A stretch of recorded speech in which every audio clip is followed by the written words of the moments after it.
Hello and welcome to Creating Canon with your hosts A.J. Hamilton and Ninja Glory Boy Pappas.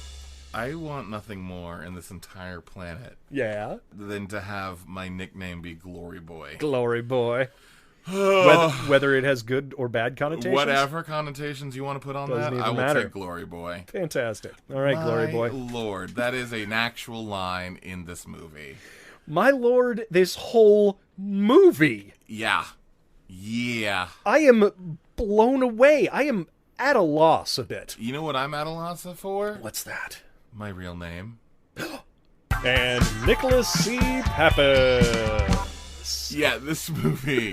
I mean, we should just start talking about... So it is American Ninja, everybody. 1985's American Ninja, directed by Sam Furstenberg. Canon classic. Oh my god, this movie is... So quintessentially canon. Yeah, this is the most canon movie we've ever canoned in our entire canon-forsaken lives. That's right. Sam Furstenberg directed Revenge of the Ninja, Ninja 3 The Domination, Breakin' 2 Electric Boogaloo, Whoa. American Force, American Ninja 2, Delta Force 3, American Samurai, Cyborg Cop 1 and 2. Wow. All of them are canon films except for American Samurai, Cyborg Cop 1 and 2. And there was an uncredited rewrite by a man named James R. Silkey, whose entire film writing career is made up of canon films. Dang. This movie, Revenge of the Ninja, Ninja 3 The Domination, Sahara, King Solomon's Mines, and The Barbarian Brothers. I mean, this movie is fucking canon. And with starring the wonderful Michael Dudikoff. Yep, who was in American Ninja 1 and 2. That's right. So, I mean, this is... Yeah. I can't wait to talk about... I mean, like, just... Oh, my God. Fuck, this movie is so great. It is a ride and a half, and it is also one of the most frustrating movies we've ever watched, I think. Not that I wasn't entertained at all.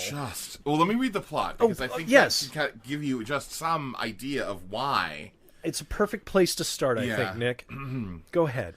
An American ninja in the Philippines reunites with his Japanese sensei, accidentally, to stop a French, I think, dude, from selling stolen missiles, and to save the general's daughter in this cinematic version of Crazy Pills. American Ninja. Yeah, that's pretty much it. I don't know if we have ever yelled at a movie more than we yelled at this movie. No, I felt like I was... losing your mind? Losing my mind. Yeah. I don't know. It was like yelling at a child to get off the shed. You know? It was like everything was going wrong and I couldn't stop. Like, I was like, this is fascinating, but everything is wrong. Everything. Well, I mean, it starts off literally, like, with A-Team music, and the first shot we see is a bunch of dudes playing hacky sack. And they're all soldiers. It's on some base. It's the Sonora base, right? Sure. And this guy comes up to them who is a driver for the colonel, question mark? He seems a bit higher ranking than everybody else, but he maybe also not. Lives with the rest of the privates, right? So it's really weird. Yeah. But he just comes running out. He's like, hey. Let me show you boys how to do that. So he grabs the hacky sack from them. He throws it behind his back first. And under his legs. Yeah. Catching it with his hands, not kicking it. Nope. And everyone's like, woo, yeah, that's... And I'm like, that's not how you hacky sack. And then he just kicks it. At Michael Dudikoff's character, who was standing there playing with a knife. Yeah. And this is literally the first minute. And I was like, oh, we are in. Yeah. Yeah. We are in. That's not how you hacky sack. And that's that is nothing. But that is how you establish a leading man playing with a butterfly knife, looking angry at the knife like it killed his parents. Well, and everyone's so hostile at, like, Michael Dudikoff. By the way, his character's name is Joe Armstrong. Dude doesn't speak for the first 14 fucking minutes of the movie. And he's just sitting there playing with a knife, and they're, like, screaming, like, and taunting him, and there's so much hostility. And I honestly have no clue why. The anger towards Michael Dudikoff in the first half of this film, maybe the first quarter of this film, is as if he is a transfer student in a very mean high school. Yes. You know, But the first thing he did was he lined up everyone's dog and shot it. Yes. Like, they hate him. They hate him so much. So much. It's like he's the poor kid at a prep school. I don't know why that one broke me. That's exactly what it's like. That's what it is. Hey, what'd you do, stinky kid? You wore the same clothes. Oh, you're in Nikes. You're not in Adidas. Don't you have any khakis? Come on, get out of here, kid. Oh, you have khakis, but they're Dockers. Who wears Dockers anymore? Oh, God. And it's indiscriminate. Anything that he does, even if from our perspective, it seems like he did the right thing, it's I mean, we should just talk. So, like, for whatever reason, like, the general's daughter is being driven as part of a convoy. A convoy with... It just seems like they're nailing two birds with one stone. Well, yeah, because there is no... They're taking her somewhere? And they're also taking a bunch of weapons. Yeah. Somewhere. Right. There is no reason that she is a part of this convoy. They're not trying to protect her or anything. The general's daughter, by the way, Patricia Hickok, played by Judy Aronson, who was in Weird Science, Friday the 13th, the final chapter. Also, Kiss Kiss Bang Bang. Oh, Kiss Kiss Bang Bang. Yeah, I mean, that's so, awesome. like, her career is still, at least kind of like somewhere. Sure, I love that. Yeah.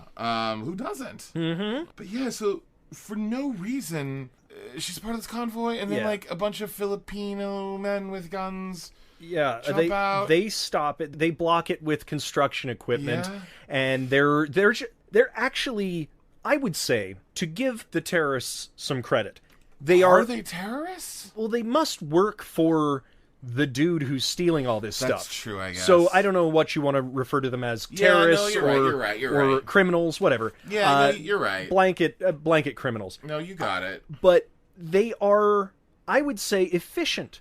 They don't try to kill anybody at first. They open the doors. They tell them get out. They are forceful, but professionals. But the only one who notices out of like a convoy of like 10 trucks, that notices that something might be fishy about this is the professional is Joe Armstrong, Michael Dudikoff. That's right. We're just gonna call him the Duder.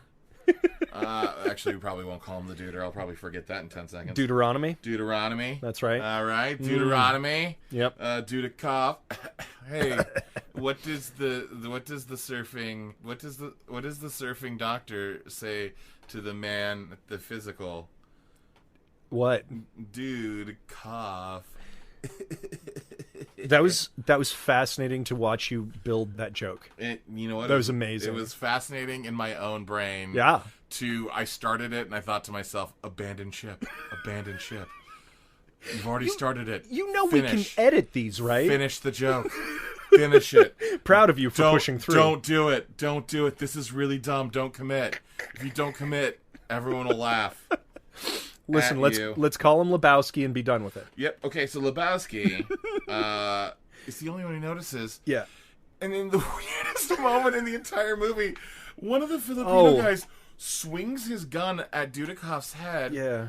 Dudikoff ducks because he has eyes in the back of his head. And the other guy rolls. Just tucks and rolls, gets up, and he's like, ha! But, like, that put him at any advantage. Or disadvantage. Yeah, I don't know. No one.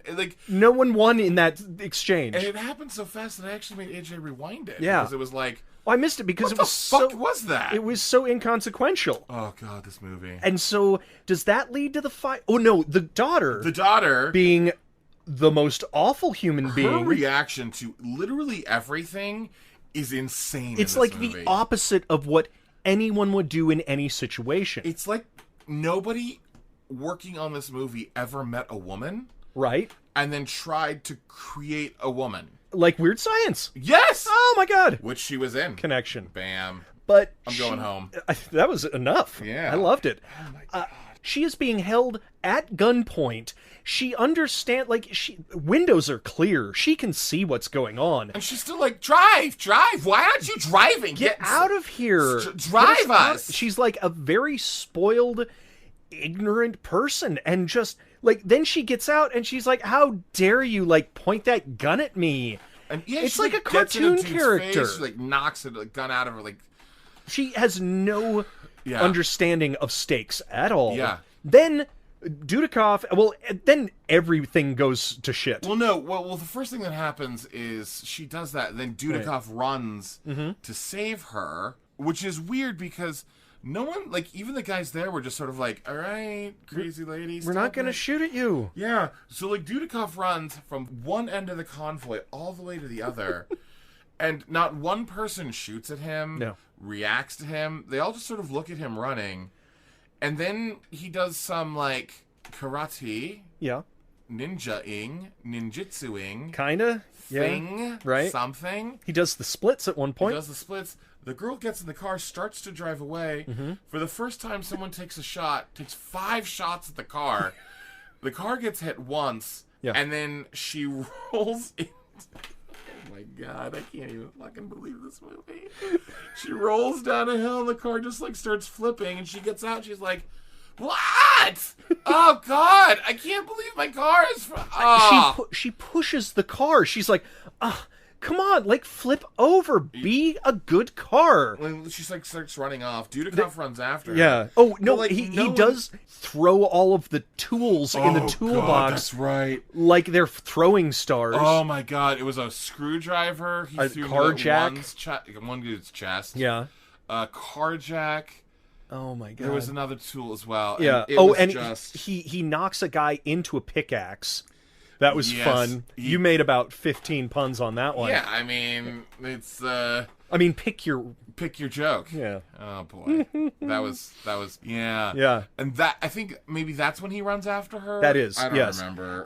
But also this is at the point where traditional ninjas hop appear out of in the tree. forest. Oh, I loved that one walked out and then 2 slid down palm trees right next to him. It's like they had rehearsed that. They were like, we want to be really intimidating. And then the ninjas go crazy, and they just start, like, stabbing and murdering all of the soldiers standing there. And they all have at least 1 or 2 of the typical ninja weapons. Like a sai, or, like... What was the thing where it's, like, the Donatello's staff? The staff, a bow staff. But then the ninja pressed a button, and a knife came out of the end of the staff. Yeah. I don't know what the advantage I don't know either. That is... I said surprise. Well, I guess the question though is like, if you're fighting with somebody and then they press the button and the knife comes out, you're like, oh fuck. Yeah. What happens is the ninja takes the bow staff, shows it to the dude. Yeah. And then presses the button. Right. And then stabs him. I think what would be no great advantage. is to what if you hit it into somebody's chest and then press the button. That would make that's the more thing. sense. That would make a lot of more sense. We'd be great ninjas. Yeah, we would. There is a fucking massacre that happens, right? Like, well, they only kill 4 guys, but it seems like there were that's the whole only thing I was 4 gonna guys. Get to, is like they kill seemingly everybody, every one of the Americans, right? And there's bodies littered on that street. Yeah. And then it cuts like later on that's like 4 people died, and you're like, wait, how? Well, you saw that one guy get up behind all of my God! It was like they had called cut.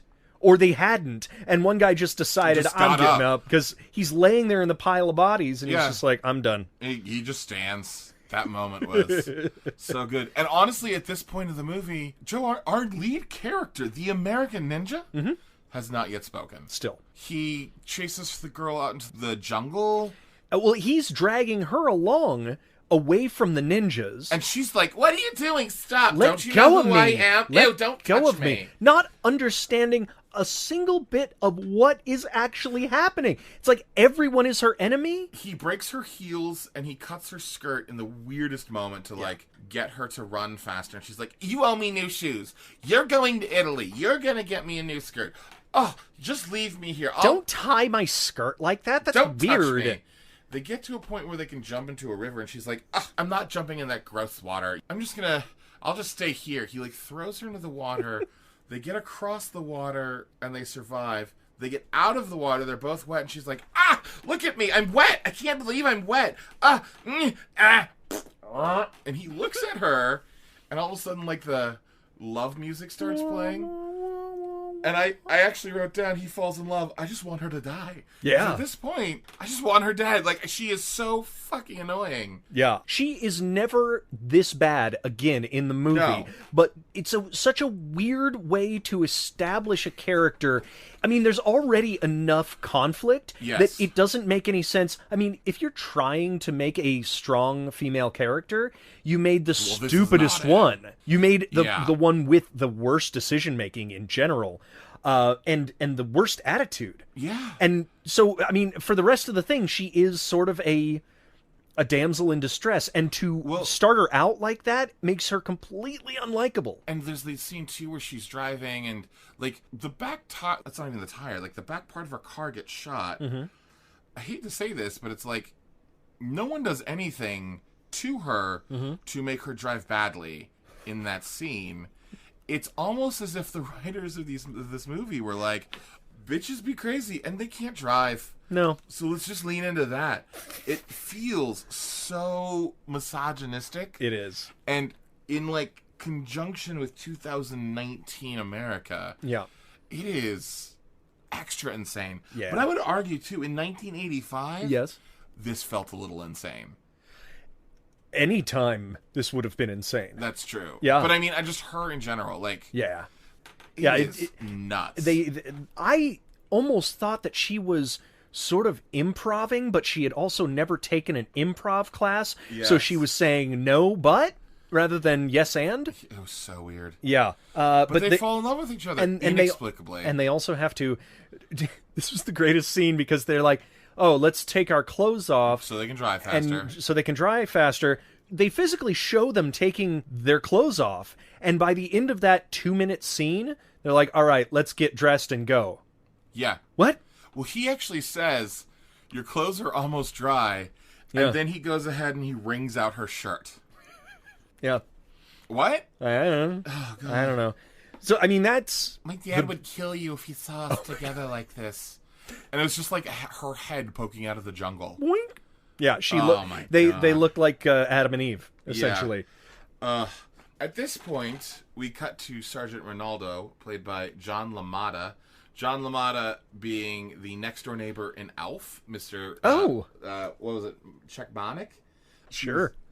He was in Vampire in Brooklyn, but he was also in Breaking 2, Ninja 3, and Revenge of the Ninja. Oh, wow. And the 1986 version of Running Scared.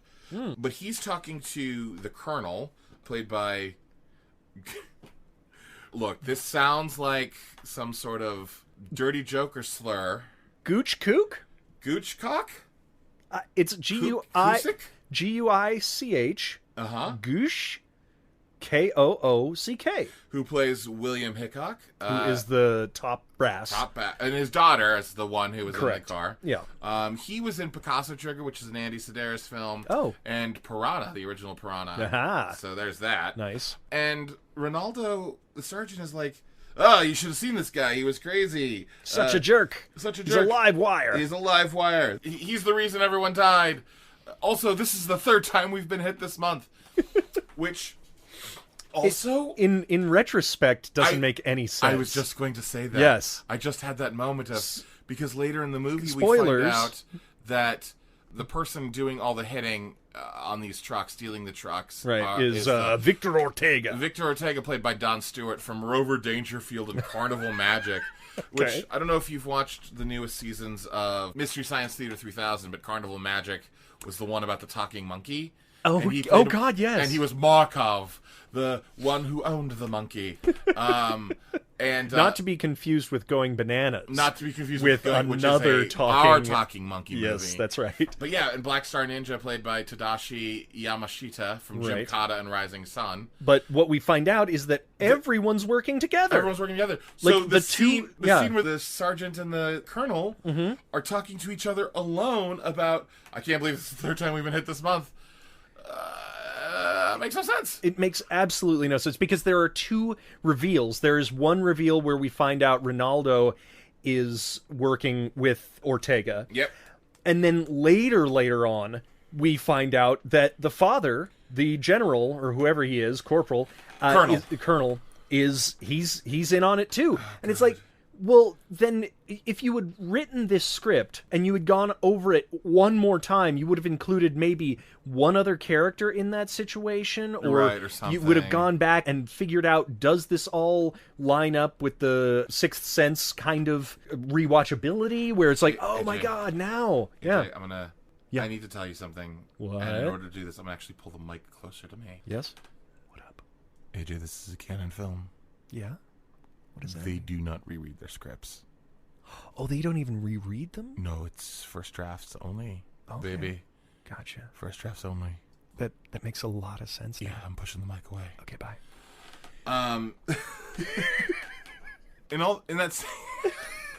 In that scene too, we also find out the Sergeant Ronaldo goes, "We have his file." Oh, the exposition file? Exposition Holy file where he shit, goes, man. "We have Armstrong's file. Date of birth, unknown. Parentage, unknown. Next of kin, unknown. Last Everything name. about him is unknown. He has total amnesia." And I was like, that's not the way the army works. You have to have a date of birth. And then we find out that he has been given the option of either going to jail. He was given the option Yes. by the judge saying, "Do you want to go to jail or do you want to serve in the military?" So he serves you in the military. crazy motherfucker. Oh my god! And which is a thing that used to actually happen. It did. In this time. Like, I think it was actually older than this. I don't think it happened in the 80s. I think it was more of like Maybe 50s, 60s, 70s kind of a thing. Sure. But also, and I'm just going to spoil it now because come to find out, there's this old Japanese man who has been living in this In Ortega's compound. yes, forever. Because he says, "I discovered him in the jungle." When I bought this place. He was a Japanese man who didn't know the war was over? Right. Is what he the claims. The World War II, apparently. So at this point, that's 43 years ago. Yep. And it turns out, this is so insane, it turns out that Dudakov's character as a child Was raised by him. was raised by him until the age of like 12 Maybe. or 6 or it was like it 6 was or 12 not- or 8 or 10, like something Who knows? young. Yes. There was an explosion. The American child was taken from the Philippines, brought to America where he went through foster systems, and he had more last names than we'll ever know. Joins the army and then gets stationed back in the Philippines right next to the old Japanese man that took care of him. Because unless he was transferred to the Philippines and then Ortega started and then Ortega found the That still Japanese man. wouldn't quite make No, sense. none of this makes sense, Nick. None of it makes sense. Like if he was in like if he joined the Philippines army, like the Filipino army, Yeah. and that's why he was still in the Philippines. Right. That makes sense. If he lived in the Philippines and then was told by a Filipino judge to go into the American army, that would make sense. No, because he would be No. shipped to America. No, I know. No, what I'm saying is like if the Philippines army was Yes. like the judge was like, "Hey, I know we don't know where you're from because, you know, date of birth unknown. You're white, so we're going to assume you're American," which is literally what they did. Yeah. Which is also amazing too because when you start thinking about it, it's a kid with amnesia. Yep. Who taught that little white boy English? Well, the Japanese soldier? fellow seemed to know a little bit of English. You mean the Japanese fellow who has been there since the war ended? We don't know if that's the truth, though. That is true. We don't know what? if You've got me. he lied to. You've got me Yeah. on that one. I will. And I you got me there. actually have a theory about where the kid came from. I think he was an illegitimate child of Franco Nero's character in Enter the Ninja. Right? Franco Nero was like, "I know I'm Italian, but I speak like this in this movie, and So- I'm gonna go ahead and send this kid off to the Philippines." Yes. Yes. That's exactly how it happened. That's, you know what? I love your theory. And then we have Ninja School.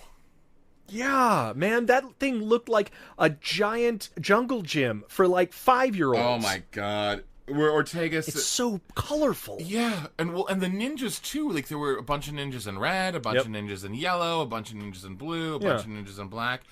I honestly cannot fathom where a yellow or red ninja Would come in would handy. come in handy. The desert? No.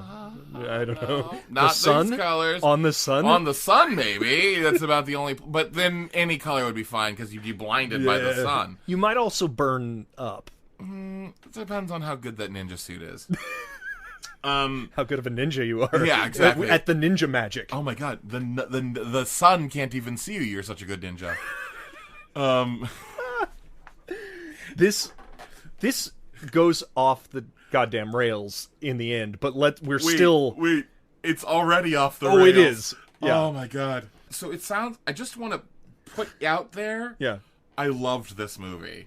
Every second of it was pure fucking magic and gold. We only checked the time once, and I think it was because it was going so quickly. Well, I was just confused as to, I was like, wait, when is the plot gonna start? Right.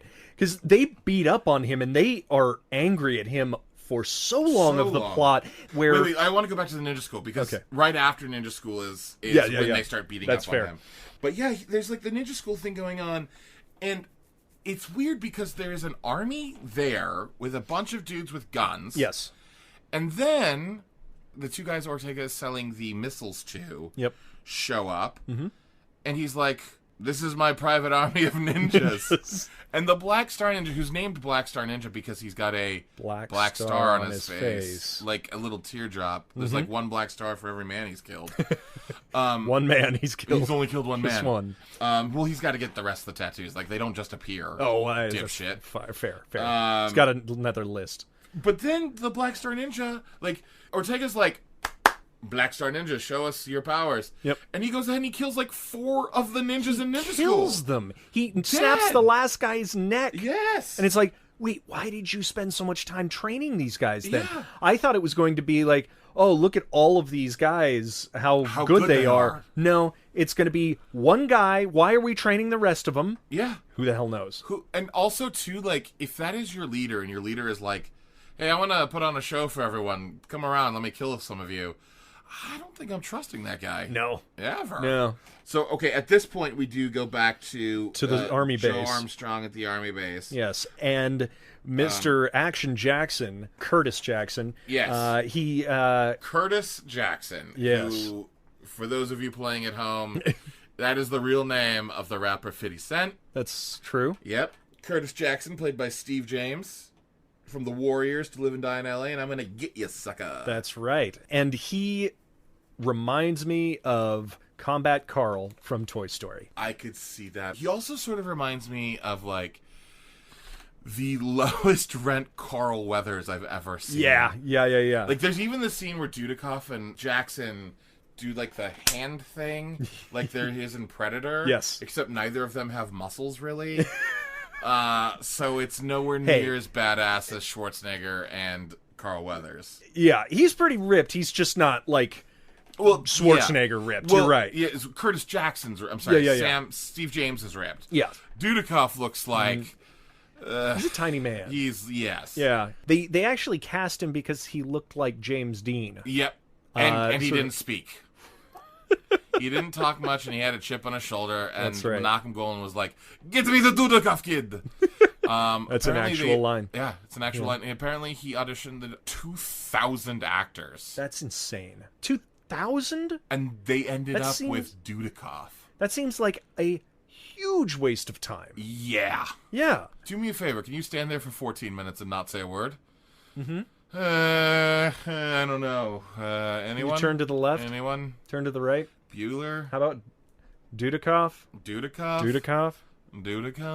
Lebowski. Oh, all right. Boy.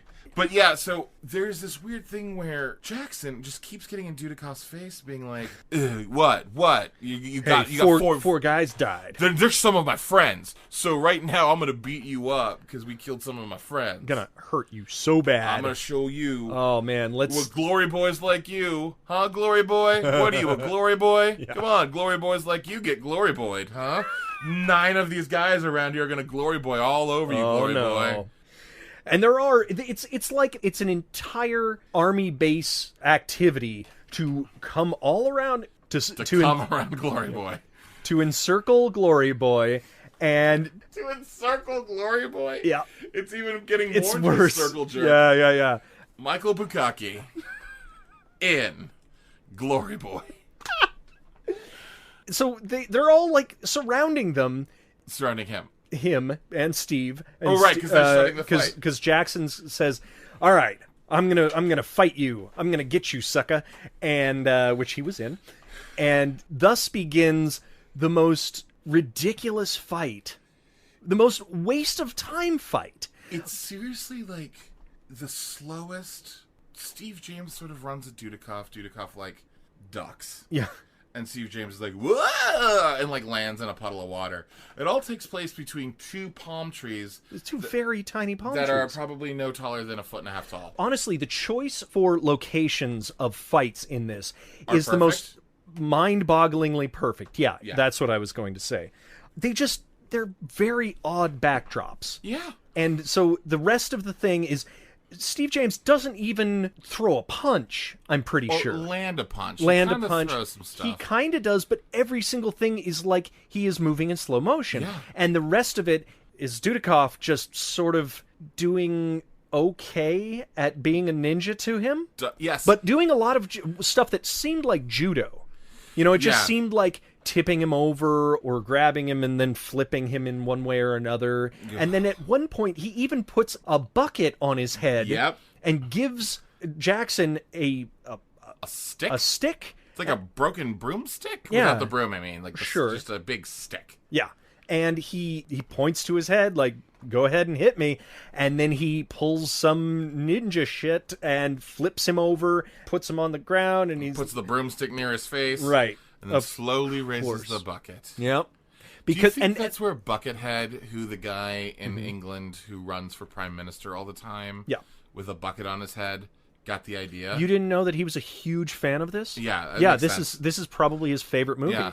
I've hung out with him before. He says, I love American Ninja. He's British. I love American Ninja. I love it. I do. I want to be the first British ninja.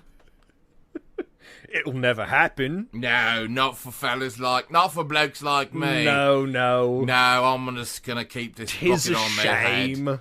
That's why I wear this bucket too, is I have a lot of shame. I have a lot of shame that I'll never be a ninja. That's right. And that was called British Ninja. Wait, one more. Okay, go ahead. It's for shame because I can't bring me nunchucks out in public. Oh, that's for true. That's for true. Oh. And that is our pilot for British Ninja. That's right.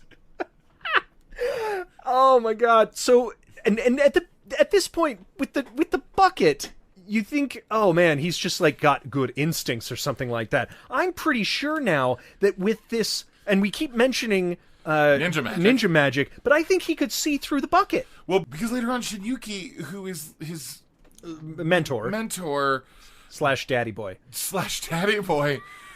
is like, use ninja magic. And he's like, okay. And then in a fight, Shinyuki disappears. He makes some finger things. Disappears, literally just disappears, and then reappears in front of a knife.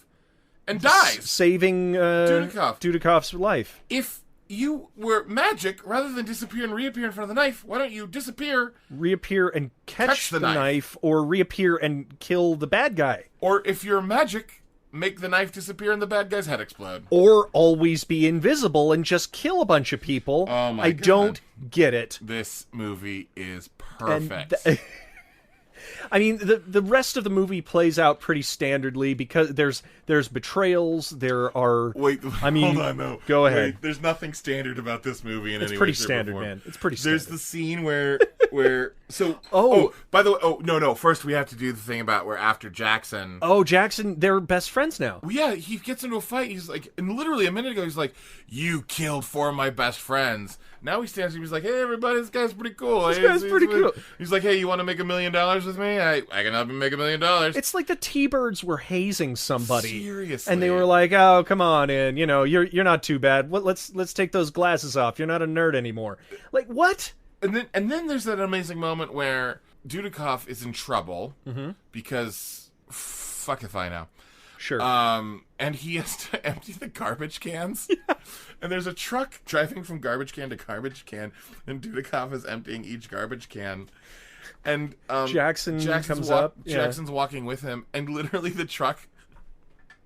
It stops like every 6 feet. There's a garbage can. Sure. And he literally empties like 7 garbage cans on screen. And there's one every 6 feet, and I was like, how many fucking trash cans are on this goddamn base? They installed more to punish him more. Oh my god. Yes, exactly. And I think this is when Charlie when comes up. Yeah, Charlie Madison. Charlie who's Madison. the driver. Yes, from the earlier part of the movie. Yeah, he looks like a cross between Paul Reiser and Nick Swardson. Right. But he's got that like Nick Swardson voice. That's right. That he's got going on. And he does this whole thing. He's like, Jackson, I need you to cover for me. I got a date. I got this girl. She's out at at this place. this country club, and can you cover for me and tell her that I'll be there in 5 minutes? And the amazing part is, Curtis is like, no, I won't. Yeah, that's It's right. like, beat, and Dudikoff goes, I guess I'll cover for you. I can do it. I'm like, no, you can't cover. You can't do it. I'm the one who's in the biggest trouble on this base. Yeah. Of course I can get off the base. No, you can't do it. You can't do it. You can't do it. You're like under house arrest. Yeah, no, you can't go. And he's like, no, I'll go. I promise I'll go. And I'll promise to get to that girl. And they're like, okay. How are you going to get there? Use this motorcycle. He uses a motorcycle. It's actually Curtis Jackson / Steve James. I don't remember what we call him. Low rent Carl Weathers. Sure. It's Barl Beathers. It's Barl Beathers' motorcycle. He hops the fence and Barl Beathers is like, oh my god, no. By the way, he would have crushed that bike. That bike would have been pieces. Dead. So he shows up to give this note to the girl. The girl turns around and it's the Colonel's daughter. Oh my god. And he's like, oh, I guess you're dating Charlie. Here's a note for you. She's like, it's for you. He opens the note and it's like, haha, got you. Have a good time. Sucker. And, God, you sucker. God damn you. And in this moment is another one where I'm like, you know how many things had to go right? Right? For this plan to work? Because he could have been actually, like, not a rebel at that point. Yes. He could have been like, no, you know what? Probably shouldn't. Yeah, I'm Probably not going to do this. Oh, God. And then she's like, let's go. She hops on the motorcycle, they drive, and there's like a real sexy sax on the motorcycle as they're driving. Oh, it's yeah. like, oh, romantic. So romantic. yes, sexy sax on the motorcycle. And they go on a date at this restaurant. Ronaldo is there. Just happens to be with Ortega. With Ortega. And I don't know what Ortega's reputation is on this island, but he seems to be doing, like, any guy with a big compound on a Filipino island seems like... With a private army. With a private army. Private armies. Yeah. One of ninjas, one of non-ninjas. Gunmen. Just seems probably suspicious. I suppose that's why he partnered with the United States Army, or at least the top brass of it. But he's just out in the open, hanging out with Ronaldo, not creating any sort of suspicion whatsoever. None. And the funny thing is, this is what drove me insane about this movie. Ronaldo and Ortega are sitting across the way from Armstrong and Patricia. Daughter. Colonel's daughter. Yes. And they both see each other. They don't acknowledge each other, but Armstrong... Oh, no, I think Dudikoff acknowledges, because he actually says, oh, no, there's the sergeant. No, they don't, be in so much trouble. They don't wave at each other, I mean. No, I think that's actually Dudikoff's terrible acting skills. Fair. I think that was him acknowledging the fact that the other guy sat across. Okay. He just didn't have the facial muscles to go, uh-oh, I'm worried. Right. But what they don't say hello to each other, Right. But Joe knows that he's not supposed to be off base. Yes. And Ronaldo knows that as well. Nothing happens because of that. Until they get back to the base. Yes. It's not like Ronaldo gets up and has a confrontation with the two. They just have their two separate conversations, which is so just weird, man. It is so weird. Well, but part of it is because the conversation between Ronaldo and Ortega is like, that's him, that's the guy. And Ortega's like, kill him. Yeah. I want him dead. Yeah.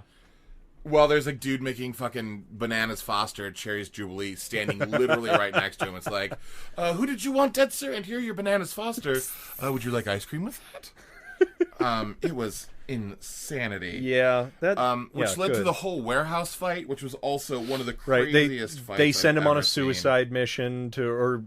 They send him He on doesn't know he's a suicide right, mission. but they send him on a mission To just to drop off a punish truck. him. Yeah, and it's an empty warehouse, and the ninjas get the drop on him, but he takes down like 20 ninjas. Easily. Yeah, I mean, and they follow the old ninja attack pattern of one at a time. Yep. Yep. Only one at a time. One at a time. And he throws 2 ninjas out of a window and a door on separate sides of a smaller building at the same time. And, well, it's not a small... When you say smaller building... It's like an office. But it's like, if I had to guess, it was 15 to 20 feet? Fair. So it wasn't like it was possible. That's the thing. Wait, this wasn't the possible thing in this movie? That was the one part that was impossible. Everything else made sense to me. And then it cuts to, like, this dock chase that looks exactly like the dock chase in MIA. Yes. And it looks exactly like the dock chase in Going Bananas. Yes, like the end of Going Bananas. It's like a combination of the two. It's very weird. It's right there. Also, that's canon. That's canon. And in this scene, too, there's the moment where the ninja runs up, or no, it was a Filipino soldier with a gun, runs up to Dudikoff. Yeah. And Dudikoff just, like, whack on the back of the head, and then he just, like, tips him into a trash can. And then he just covers up the trash can. Oh, man. It was... And then... genius. He rides on, like, the struts of the truck back to Ortega's, compound. But I just want to go back to the trash can thing for a moment, because... Of course you do. I've been thinking about this ever since I saw that in the movie. Yeah. What was the purpose of putting him in the trash can? It's not like they didn't know he was there and he was trying to hide that guy from another guard.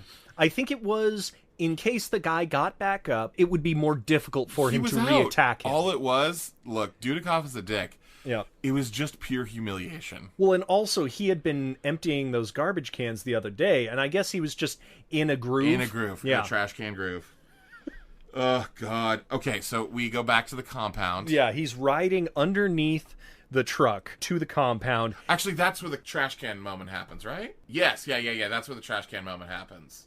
Sure? At the warehouse, he kills all the ninjas inside, and when he comes out, he hops on the motorcycle right away, and that's where the dock chase happens. That's right. And then gets under the car, gets to the compound, then the garbage... kills a bunch more ninjas. Yep. Throws a Filipino man in the garbage can. That's fair. And then runs away on the roof.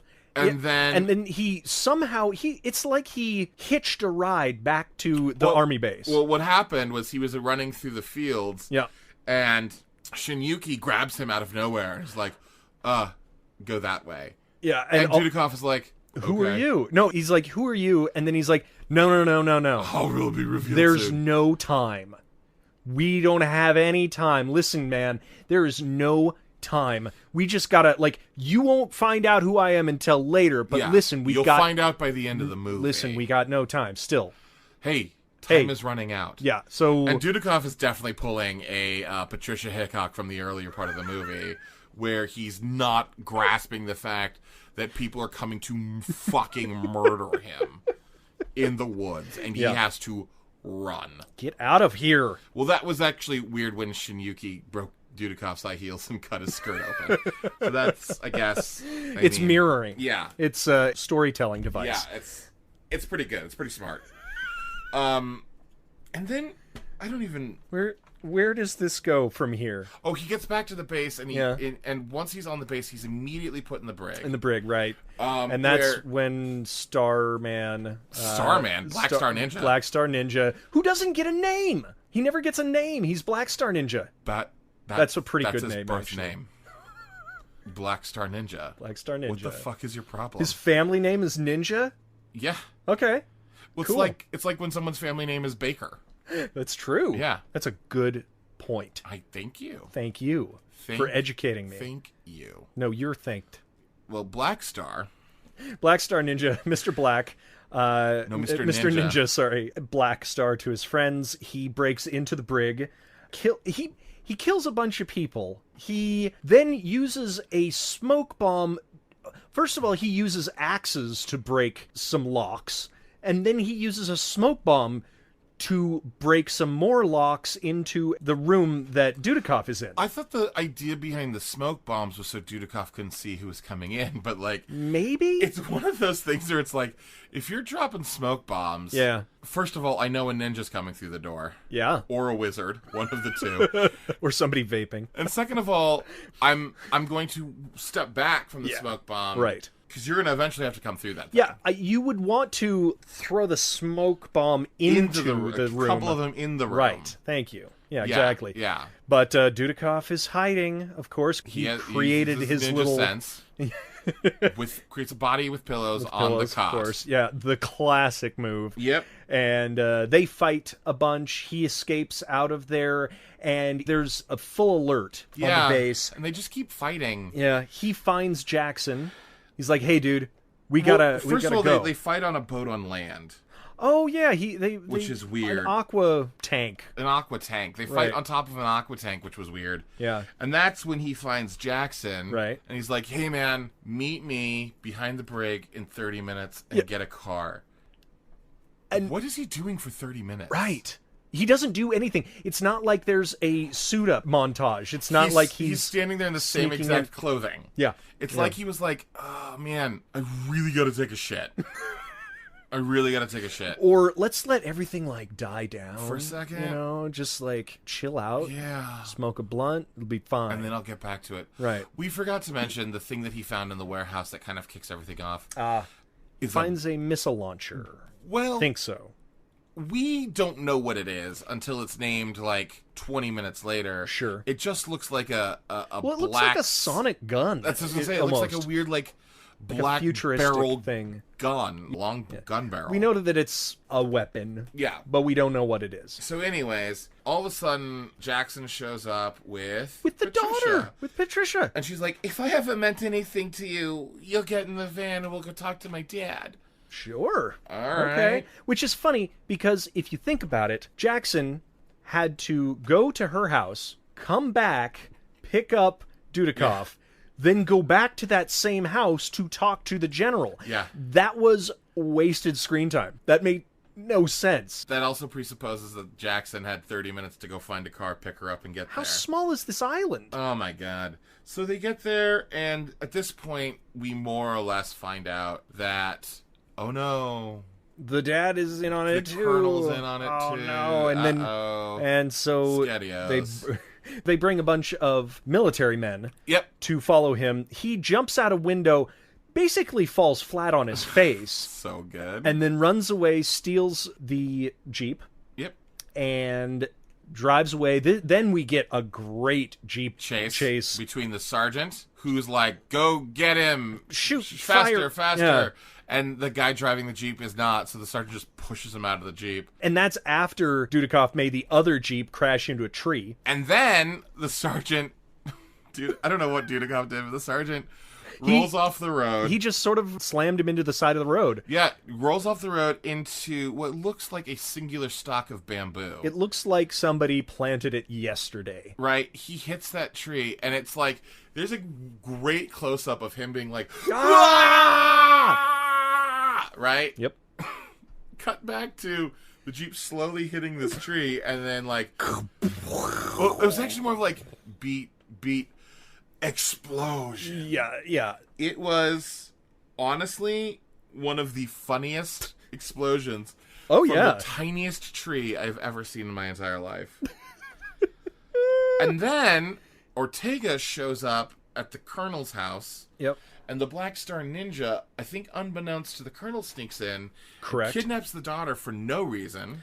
Well, I think they were Yeah, it doesn't make actually any sense that they would take her, because as the Black Star Ninja is taking the girl, Ortega is finding out that the Colonel doesn't want to be involved in this anymore, and that he's coming to get his stuff. So it didn't make sense that they needed a bargaining chip, but it's convenient that they did. It's a good thing that they grabbed him, because they go back to the base, which then Dudikoff goes back to the base. This starts off one of the most amazing sequences. It's when Dudikoff gets back to the base, and Shinyuki is like, "Hey, come here.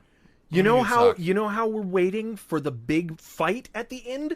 Let's take about half an hour or more to drink tea and explain things to you." One of my favorite moments in the movie is he's like, "Yes, and I found you." And he explains that whole story. Yep. Right? Does that whole thing as they're drinking tea. It all comes flooding back to Dudikoff. Yeah. And Shinyuki says, "I taught you how to clear your mind." And Dudikoff had the blankest fucking face in the entire world and was like, "Yeah." And I was like, damn. So much so that has amnesia And doesn't have a fucking brain cell bouncing around in his head. I'm pretty sure the explosion didn't do anything to him. Oh, I think the God. training made him a little blank. And then there was just fighting. It was just a bunch of fighting. Yeah, Bunch of ninja fighting. He fights all of the... He and He puts on Shinyuki. Shinyuki. Oh, yeah. He puts on like the ninja thing with like the They both put on the face- ninja masks. the and stuff. face wrap thing, Sure. facial wrap. Which, interestingly enough, this was supposed to star Chuck Norris originally. Oh. But Chuck Norris would not put the mask on. He didn't want his face covered, Yep, right? he said if I'm going to do a film, I don't want my face in, I'm going to be me. So he went ahead and made Firewalker instead. So there's that. Wow, that was an amazing choice Yep. on his part. I don't know in which way, but it's amazing. And so they run around, they kill everybody. Also, the most frustrating thing is that you can always see in one corner of any fight one of Ortega's men who has a gun Yeah. just standing at the edge of these ninja fights. And I understand that as ninjas, you probably have pride and you want the chance to kill this man first. But guess what? You are criminals who don't even follow the ninja code. No. So why not just all the ninjas lay down, will use a machine gun? It's like, This goes back to no one uses guns. I'm pretty sure that they had the budget for guns, but they didn't have the budget for blanks. That could be. Or squibs. Or squibs, yeah. Because I could be wrong. I think the only time that things explode are on the side of the car And then when and she's then driving it at the very beginning. the only person who's actually hit by a bullet Yeah. comes later, and that is when Ortega shoots the colonel Oh, that's right. in the stomach. Yes. But before we even get there, we got to talk about Oh. when Shinyuki turns invisible. Yeah. I mean, we talked about that already, but did, like but that was insane. It's at the very end of the big, like, it's two of them versus all ninjas. Yep. And by the end of it, Black Star Ninja. it's Black Star Ninja and them two, and Shinyuki disappears, reappears. Oh no, Daddy, you've died. And now it's the two of them. Well, Well, of ninjas. Of because ninjas, yes. The Americans show up. Yep. And we've got fucking Jackson, use his proper fucking name. Action Jackson. Barrel Beathers. Burl Beathers. Fucking Barrel Beathers Coming comes in, rolling up. He has an obsession with attacking people. Wait, no. Before that, Barrel Beathers is on the back of the Jeep with a Gatling gun. Gatling kind of a gun, thing, yeah. Coming in looking like Jesse the Body Ventura from fucking Predator, being like shooting the fuck out of everything. That's right. Like a low rent Rambo, right? And then he starts hand fighting people. Not with, I mean, he still has guns. yeah, and I don't well, understand. I mean, those were Oh, some hell guns. yeah. He's got some guns. But he keeps punching people and then goes for their groin. He grabs at least 3 dudes' dicks. I think so. And like squeezes. Because they make The dick. the silly face of like, Oh no! Yeah. That was my dick you just grabbed. just crunched it. I mean, he's going back to those glory boys. Boom! I quit the podcast. Calling it back. Yeah, that's probably best. I'm putting my headphones back on. Sure. You don't need me to put them back on for you? No, but did you hear them hit the table? Oh, I did. It was like dropping a mic, but I appreciate you not Yeah. dropping the actual mic. Yeah, no, that would have been ridiculous. Thank you. And at that point, The subsequent ninja fight is bananas because they are using every... He tries to use size. Ninja stars. Obviously, they're swords. But then they have a bow staff. A bow staff, but then they have the gauntlets, which the bad guy has this almost Iron Man-like gauntlet where he shoots fire out of it at one No, point. before that though, too. Yeah. He has Oh, the hand claws. the hand claws that he throws. Yes. And then the gauntlet. Maybe we're thinking the same thing, but there's one moment where he shoots like bullets out of it. Oh, that was the next thing. Is like he has. Was like, it fire than bullets? There was I thought fire it was from his like wrist. From Oh, his okay, wrist. all right, yeah. Bullets from on top of his hand. Yeah. Just like a. like 5 bullets. Yeah, loaded in separate chambers. It looked like it, and then this is my absolute favorite thing a ninja has ever done on screen AJ, in I've never my seen you life. scream or heard you scream so loud as this moment. Because where you started screaming, if you If you have fuck you. If you have Fuck you. If you have this at your disposal, I don't know why this is not the first thing that you go to. He has a laser. He shoots a laser. A ninja laser. A ninja laser and explodes a potted plant. That's what they did with it. And that was the only time he used it. Only time they used it. I actually have... Future ninjas. Then they start fighting in water? Yes. Somehow? And Dudikoff kills Black Star Ninja? Yeah, and all this time... I actually don't even remember how he kills Black Star Ninja. I think he stabs him in the stomach.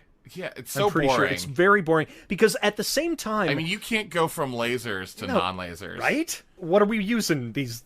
Ting, ting. Oh, God. That's boring. That's but right. During this time... Hickok, before he's shot in the stomach, is trying to negotiate with Ortega, who has taken Patricia hostage. Right. And he's backing up. He's getting on the plane. The helicopter. Get to the chopper. Hey, oh my God, how many Predator references are we making in this? Around. And then he's like, I'm going to shoot you in the stomach anyway. You're dead. And then he's like, all right, take off. Wait. I want to see how this ninja fight happens. And I don't know. I don't know if he was waiting for Black Star because maybe that's his bodyguard. Maybe he's like, okay, if he wins, then we get out of here and it's going to be good. You know, he and I are going to go off to another little.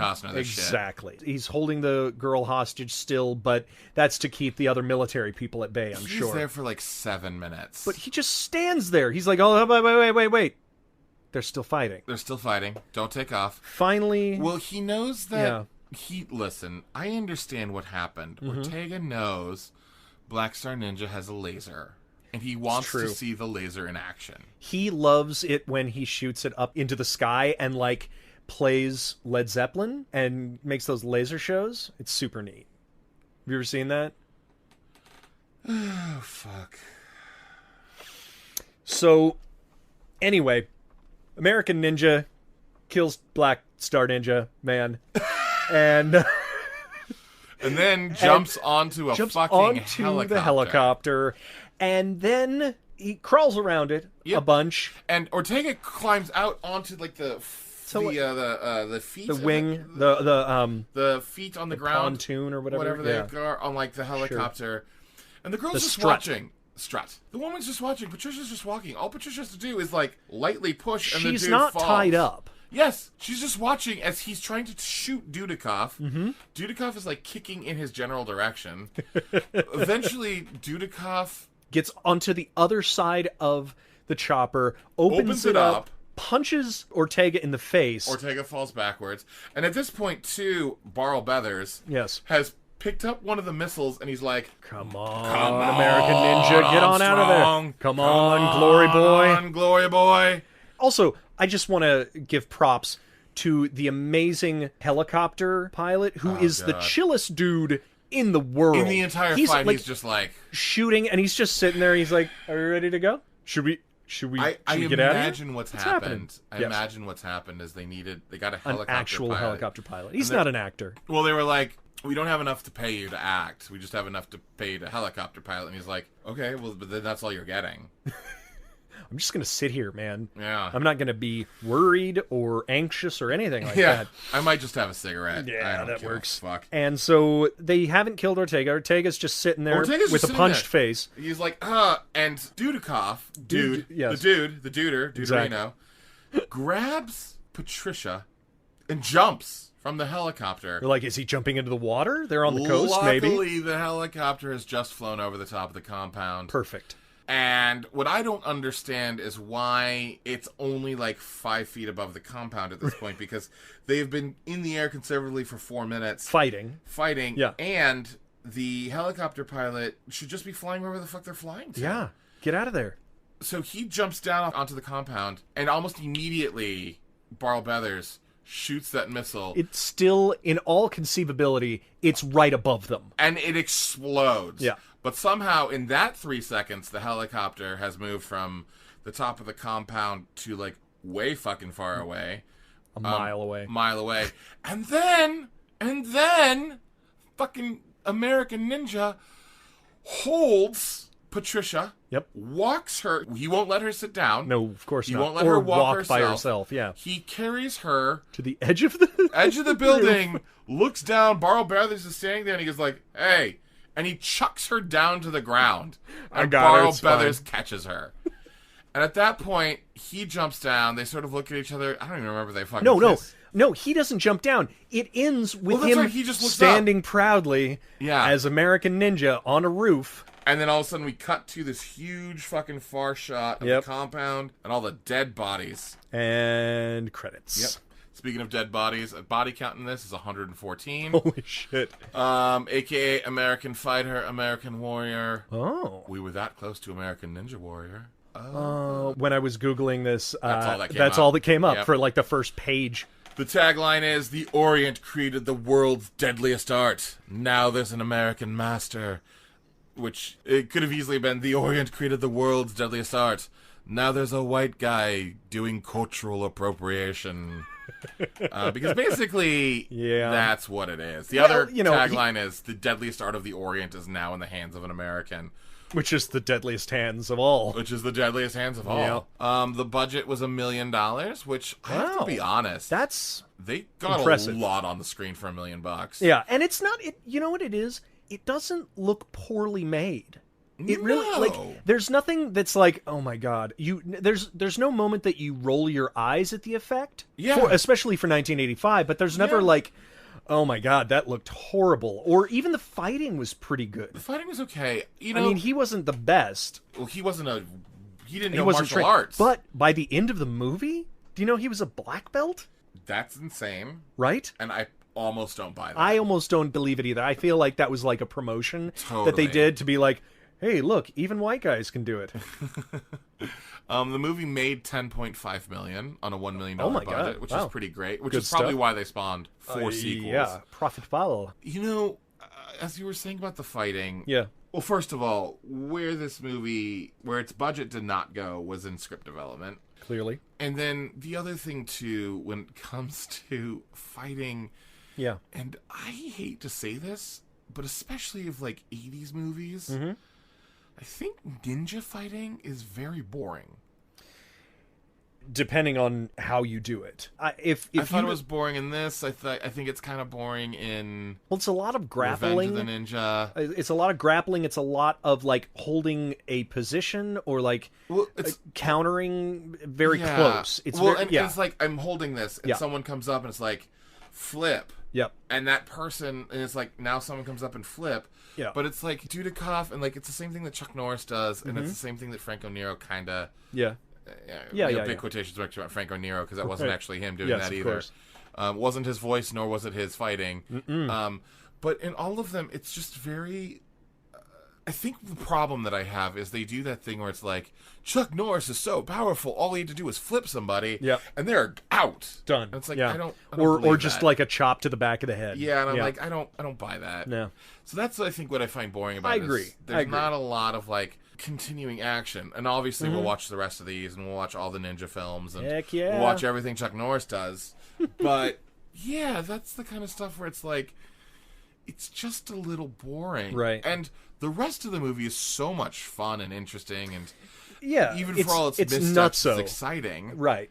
But anytime it gets to, like, long parts of ninja fighting, I'm like, okay. Yeah. And it's got an energy behind it, I think. Like, I wasn't ever bored by it. No. That I will... Well, yes and no. Okay. I think the most bored I was on the date, and that lasted about 45 seconds. Yeah. The most bored I was in when a couple of those fights. And that's fair. But the whole rest of the movie was so batshit fucking crazy, crazy pills, insane. Yes. That I was like, I don't care. I'm in for the fucking ride. Indeed. What have we learned from this? What are some of the things? I have a handful of things. Yeah. Always have a fight on a dock. If you always can, have a fight on the dock, or a car chase on a dock. One of the things I have is there's always really interesting, weird hostility to the lead from other characters until the lead like earns respect. It's absolutely manufactured. That's so canon. It makes no sense. Yeah, but it's part of the journey. It very much is. Which is also sort of the same thing of like her reaction to everything. Like, women, hey, we'll just be honest. I don't think Golan and Globus were exactly what I would call progressive men. No. Because women always come off as like super fucking crazy and unhinged. And the leads always fall in love just because they're the leads. It's the same thing with Missing in Action. That is absolutely not limited to canon, but it is very canon. You're right. It is canon. Like, you have to have that. Yeah. Traditional ninjas just appearing in a fucking jungle. The ninja school thing, I feel like I saw similar things in... yes. In other canon movies. Yeah. Enter the Ninja. They had a bit of a school. The sax on the motorcycle feels so canon.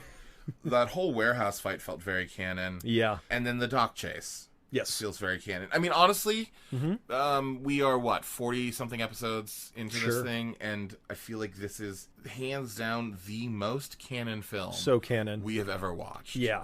I mean, all it was missing was Bronson and Norris. Well, and boobs, the two surprisingly. Actually, yeah, you're right. No boobs. There were no boobs in this, so take your kids if you don't mind them seeing a bunch of dead people. Yeah. That doesn't matter. We're Americans. Yeah, so exactly. We're cool with dead people as long as there's no nipples. Please, limit it. Yeah, although there's some dick grabbing. That is. From the Glory Boys. But luckily it was implied. It wasn't on screen, thank goodness. Yeah. Could you... That is the new Go-Go Boys. That's like the Go-Go Boys of the porn industry, of the Glory Boys.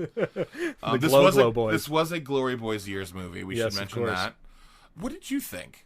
I mean, I think you know what I think. This was... I would watch this again, actually. I would too. I would even... Yeah, I would recommend it. It's not... It's clearly 80s. It's clearly canon. It's, like you say, batshit insane, but it's a fine ride, and it's a ton of what it promises.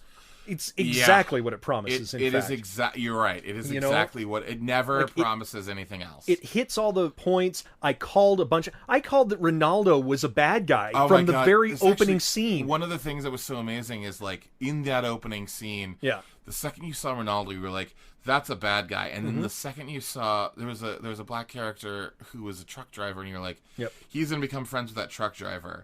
You were right about Ronaldo. Yep. And I said he was going to fall in love with the girl, but that was obvious because Guy and, the leads. You were right about the Ronaldo, you were right about the girl, and the truck driver was not Jackson, but you were right in that of all the people he becomes friends with on the island is the only black guy. Yeah, right. Yeah. Other than the truck driver who died. Yes. So you were kind of like... 3 for 3 on your calls there. Well, listen, the more we watch these canon movies, the more formulaic it's going to get, or the more we're going to be able to very precisely pick out these turns, I think. Is that a good thing or a bad thing? I like to be an expert in something by the end of my life, and you know what? It seems films? Like that's what it's that's on where its we're way going? to. Yeah. You know what? I'm happy with it. Absolutely. God damn, I agree with you. I would watch this again and again and again. Yeah. This is definitely one of those movies where if you're having like a bunch of people over and you're like, let's just throw something on. Yep. You go, hey. Have you seen American Ninja? Have you seen American Ninja? Hey, Nick. Yeah, AJ, what is it? Have you seen American Ninja? Are you talking about the movie with Michael Dudikoff? Yeah, that's right. Oh my god. Should we watch it right now? Oh my god, he's such a glory boy. Oh my god. Oh my god. Let's do it. Let's watch American Ninja with Michael Dudikoff because it is so good. All right, warning. If you turn this up a bunch, we're going to get back to our normal voices now. All right, here we go. Yeah. God, we're ridiculous. I know. So, yes, I think that's about it. I'm so happy to be back to the canon world. Hell yeah. I really enjoyed our detour for a little while. I did think too. It was really important to sort of... It was a breath of fresh remind ourselves zombie air. What other movies are. Yep. It was a breath of fresh, decomposing air. That's right. Yeah. Yes. But yeah, it's wonderful to be back. Yep. And we're excited to watch more canon movies in the future. Yeah. Of course. Absolutely. Because that's what this is all about. Seriously. Cool. Okay. Yeah. Well, next time? Next time is going to be a movie. It's not a canon movie. No, it's not. It's a Thanksgiving movie. That's right. So we're going to take, we looked up a bunch of canon films to see if there was anything that was Thanksgiving themed. Nothing we could find. Nothing we can find. Yeah. So we are going to watch a Thanksgiving themed movie. I don't know how I feel about this. This is a bit of a, this is definitely a detour, but it it feels right. Yeah, it feels like the right thing to do. Yeah. And that movie, AJ is... Thanks, killing! Gobble, gobble, motherfucker. Nick, where can people find you? You can find me online. Oh, on the line? On the AOLs? On the internet. Sure. Pop in your AOL CD. Make sure your mom's off her phone call. Use those free hours and check out nicholascpappas.com, a website that is forever under construction. Huzzah! And also follow him on Twitter. I am at the AJ Hamilton all over the place and the AJHamilton.com, and you can follow us at Creating Canon, and you can email us creatingcanon@gmail.com. Also, take a moment. We're trying a new thing. Check out our Canon Blasts, which are movies that are still in theaters that both AJ and I watched either separately or together that we wanted to talk about. And one of the fun things I think we do is we talk nothing about the movie before we get on the air, so we find out our live reactions with each other. So far, they have seemed to be in total agreement. One of these days, I'm sure we're going to find something where I'm going to be like, AJ, you're clearly an idiot. And I will say, Nick, what is wrong with you? Hey, maybe. Yep. So check those out. All right. Yeah, those will be semi-weekly, semi-monthly. We don't know. They'll pop it up. It only comes up when there's something we're excited But about. keep your eye out. Yeah. Follow us on Twitter and Instagram for those announcements. Yep. They will be announced there. Yeah. Cool. And Nick, as we say every single time, what are we going to say? We say Good night and good cannon. Ninja vanish! AJ, let me ask you a question. Oh, go ahead. Do you have 2 full-cooked hams and a slice of bread?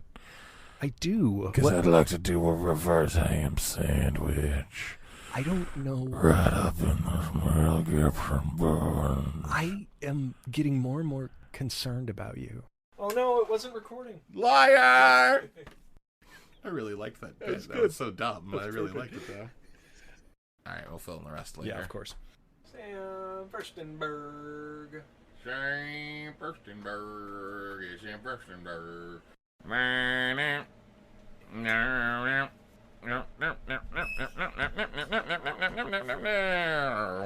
Idiot. Moron. I mean, I just don't know how you talk about something so good. So, this movie? Yes, it's American Ninja. What are books? Well, what I meant was because there's like Now, where do books come from? Storks? I'm gonna kill you to the American. I'm shut down. Yes, It's over. I'm done. No. Oh my Oh God. no. Runs up. You take the odds. You're odd. Whatever. I don't give a shit. No, you're odd. That's what I'm saying. I don't get it. You're a weirdo. Whatever. I do what I want. It's a motherfucking canon movie, motherfucker. You should know by now. That's a wrap.